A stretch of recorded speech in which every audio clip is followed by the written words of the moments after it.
Hello good morning. आज हम बात करेंगे लक्ष्मी डेंटल आईपीओ का जीएमपी क्या बता रहा है। आज लास्ट डेट है, ये 13 को ओपनिंग हुआ था। ये आईपीओ 15 का आज क्लोज हो रहा है। लगभग 700 करोड़ का ये आईपीओ साइज है। ये मेन आईपीओ है। आज जो लोग अप्लाई करेंगे नहीं करेंगे उसके बारे में हम डिस्कस करेंगे। एक आईपीओ का वैल्यू है उसका 428 एक स्टॉक का, और जीएमपी अभी तक बता रहा है 142। जिनको ये आईपीओ अलर्ट होगा 33% की मिलेगी उनको पैसा कमाने को, तो अच्छी खासी है। अगर 20% से भी ज़्यादा होती है तो ठीक ठाक है।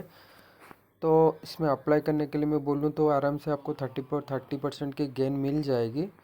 सो अप्लाई मैं तो करूँगा, आप कर कीजिए नहीं कीजिए ये आपका एनालिसिस, आपकी रिसर्च करके आपके एक्सपर्ट को पूछ के लगाइए। लेकिन ठीक ठाक है, 30% अगर मिल भी गया तो ठीक ठाक है। तो आज इसका लास्ट डेट है। सो जो लोग अप्लाई करना चाहते हैं तो अप्लाई कीजिए लक्ष्मी डेंटल आईपीओ में, मेन आईपीओ में। Thank you.